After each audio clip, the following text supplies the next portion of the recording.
examples of such weapons, bent fourfold, bore the elven name of Zephyr, since the bow's shape formed that rune. Milva had used Zephyrs for several years, and couldn't imagine a bow capable of outclassing them. But she had finally come across one. It was, of course, at the seaside bazaar in Sedaris, which was renowned for its diverse selection of strange and rare goods, brought by sailors from the most distant corners of the world, from anywhere a frigate or galleon could reach. Whenever she could, Milva would visit the bazaar and look at the foreign bows. It was there she bought the bow she'd thought would serve her for many years. She had thought the Zephyr from Zerrikania, reinforced with polished antelope horn, was perfect, for just a year. 12 months later, at the same market stall, owned by the same trader, she had found another rare beauty. The bow came from the far north. It measured just over 5 feet, was made of mahogany, had a perfectly balanced riser and flat laminated limbs glued together from alternating layers of fine wood, boiled sinew and whalebone. It differed from the other composite bows in its construction and also in its price, which is what had initially caught Milva's attention. When, however, she picked up the bow and flexed it, she paid the price the trader was asking without hesitation or haggling. 400 Novigrad crowns.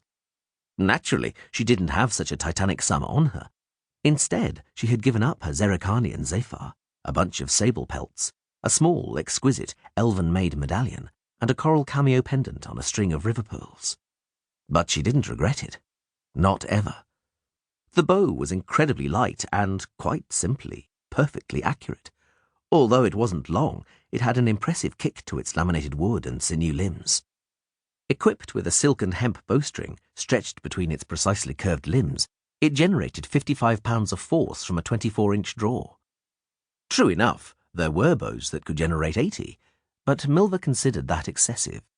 An arrow shot from her whalebone 55er covered a distance of 200 feet in 2 heartbeats, and at 100 paces still had enough force to impale a stag, while it could pass right through an unarmoured human.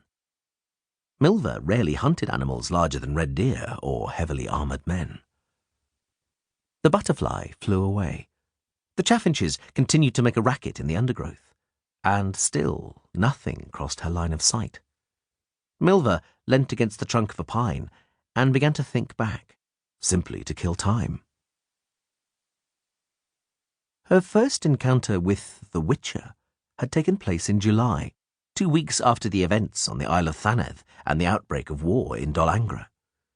Milva had returned to Brokilon after a fortnight's absence. She was leading the remains of a Scoia'tael commando, defeated in Temeria during an attempt to make their way into war-torn Aedirn. The Squirrels had wanted to join the uprising incited by the elves in Dol Blathanna. They had failed, and would have perished had it not been for Milva. But they'd found her and refuge in Brokilon. Immediately on her arrival, she had been informed that Aglais needed her urgently in Colserai. Milva had been a little taken aback. Aglais was the leader of the Brokilon healers, and the deep valley of Colserai, with its hot springs and caves, was where healings usually took place. She responded to the call, convinced it concerned some elf who had been healed and needed her help to re-establish contact with his commando. But when she saw the wounded Witcher and learned what it was about, she was absolutely furious. She ran from the cave with her hair streaming behind her and offloaded all her anger on Aglais. "He saw me! He saw my face! Do you understand what danger that puts me in?"